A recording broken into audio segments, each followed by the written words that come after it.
இது சிம்ம ராசிக்கான மார்ச் மாத இறுதி வார ராசி பலன்கள் குறித்த ஒரு சுருக்கமான பார்வை. மார்ச் 30 முதல் சிம்ம ராசிக்காரர்களின் தொழில் மற்றும் நிதிநிலையில் நடக்கப் போகும் மாபெரும் மாற்றங்களையும் அதை அடையப் போகும் யதார்த்தமான வழிகளையும் பத்தி நாம இப்போ பார்க்கலாம். முதலாவதாக சுக்கிரனின் ரொம்பவே பவர்ஃபுல்லான பெயர்ச்சி. தொழில் ஸ்தானமான 10ஆம் இடத்துக்கு சுக்கிரன் வர்றதால அடுத்த 25 நாட்களுக்கு உங்களோட நிதி முடக்கங்கள், ஆவண பிரச்சனைகள் எல்லாம் விலகி ஒரு பெரிய சக்சஸ் கிடைக்க போகுது.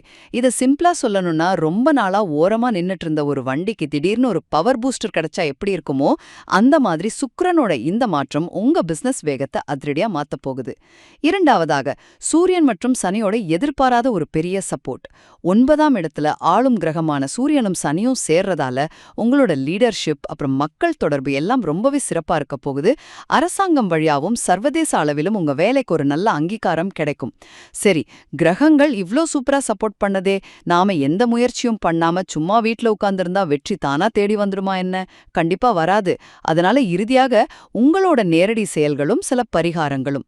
வெற்றியை அடையணும்னா நீங்க போட்டிருக்க அந்த போலியான முகமுடிய கழட்டி வீசிட்டு மத்தவங்கள நம்பி இருக்காம நீங்களே நேரடியா ஃபீல்டுல இறங்கி வேலை செய்யணும்.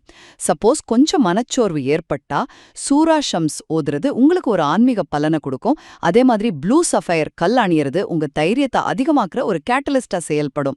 வாய்ப்புகள் கண்டிப்பா நம்ம கண் முன்னாடி வரும். ஆனா அதை நாம தான் சுறுசுறுப்பா ஹார்ட் ஒர்க் பண்ணி அறுவடை செய்யணும். சரியா? வாய்ப்புகள் உங்க வீட்டு கதவை தட்டுற இந்த பொன்னான நேரத்துல ரொம்ப யதார்த்தமா யோசிச்சு நேரடியா களத்துல இறங்குனீங்கன்னா மார்ச் 30க்கு அப்புறம் உங்களுக்கான வெற்றியின் புதிய அத்தியாயம் கண்டிப்பா தொடங்கும்.